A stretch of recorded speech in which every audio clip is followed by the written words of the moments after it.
Ce qu'il fallait démontrer, épisode 2, l'uppercut de Derrick Lewis. Alors avant de me plonger dans l'analyse de son uppercut du week-end précédent, on va d'abord en voir quelques-uns. Parce que historiquement, et en fait quand on parle d'uppercut, on pense toujours à une frappe qui part de bas vers le haut. Évidemment, quand on parle d'uppercut, normalement le premier auquel on pense, c'est le magnifique de Jeremy Stephens contre Rafael dos Anjos, qu'on va ici voir au ralenti. Donc vous voyez bien, c'est une frappe qui vient d'en bas et qui va vers le haut. Ça, c'est l'uppercut classique. Pour faire la transition vers l'uppercut de Derrick Lewis du week-end passé, je vais parler évidemment de celui du roi, du maître, j'ai confondu les deux mots, du maître Francis Ngannou qui nous a placé de très très beaux uppercuts à l'UFC. Ici d'abord au ralenti, qui en fait ressemble à un accéléré. Contre Overeem, on va de nouveau voir cette trajectoire. Donc on voit bien, le bras est en bas et on va avoir une trajectoire montante sur l'uppercut pour infliger un sacré KO, un des plus beaux KO qu'on ait jamais vu à l'UFC sur Velasquez. Alors ici, léger spoiler alert, c'était contre Cain Velasquez. Ce qui va se passer quand on a quelqu'un qui fait un changement de niveau contre nous, si maintenant Francis Ngannou veut envoyer son direct, ça va passer au-dessus de la tête de Cain Velasquez. Ça va donc manquer la cible. Il doit donc envoyer une frappe qui est plus basse, mais avec la même directionnalité qu'un direct. Donc un uppercut, étant donné que la directionnalité c'est vers le haut, ça ne va pas fonctionner. Par contre, si on a une directionnalité de côté face à un Cain Velasquez dont la tête fait aussi une direction de côté, on va créer une collision. Ça, je l'explique souvent.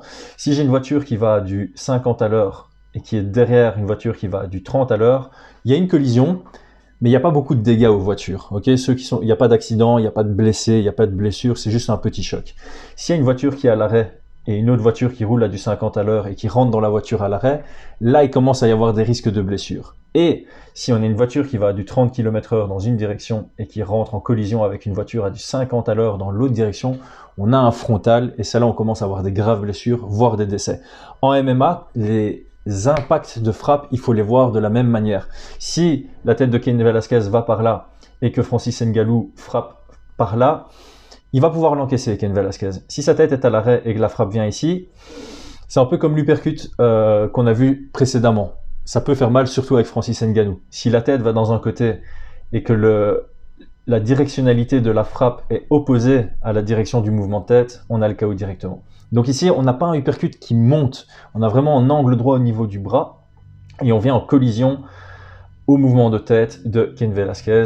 Poup, KO, fini directement. C'est un peu le même principe ici pour Derrick Lewis. On a bien l'angle droit, par contre la direction elle n'est pas montante. L'uppercut de Derrick Lewis, c'est parallèle au sol et ça va en frontal en fait avec la direction de la tête, du menton de Curtis Blaydes. Ici on a vraiment une collision et ça mène à un one punch knockout. On n'a pas besoin de beaucoup de puissance, évidemment Derrick Lewis il en a beaucoup.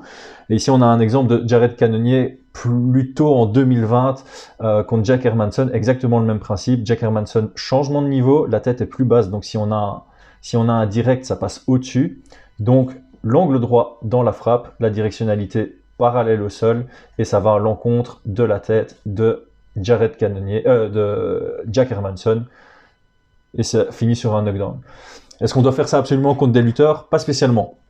Contre des gens qui blitz, ça fonctionne ici, comme le montre, ça fonctionne également comme le montre Siar Barduzada ici contre Paulo Santos, si je me souviens bien de son nom. Voilà, ici, je vais peut-être revenir en arrière juste parce qu'on a un très très bel angle de vue. Hop, et là, hop, angle droit, directionnalité parallèle au sol de nouveau, et à l'impact, on a vraiment l'avant-bras qui est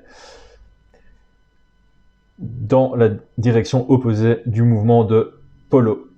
KO directement, là c'est face plant, le gros KO, et évidemment Mark Hunt, ici pareil contre Chris, regardez le bras, vraiment parallèle au sol, on vient toucher la pointe du menton alors qu'on avait un changement de niveau du côté de l'adversaire. Je reviens un peu en arrière pour remontrer ça une toute dernière fois, hop, changement de niveau, et on vient en collision, c'est KO directement. Ce qu'il fallait démontrer, ce qui a été démontré. À très bientôt.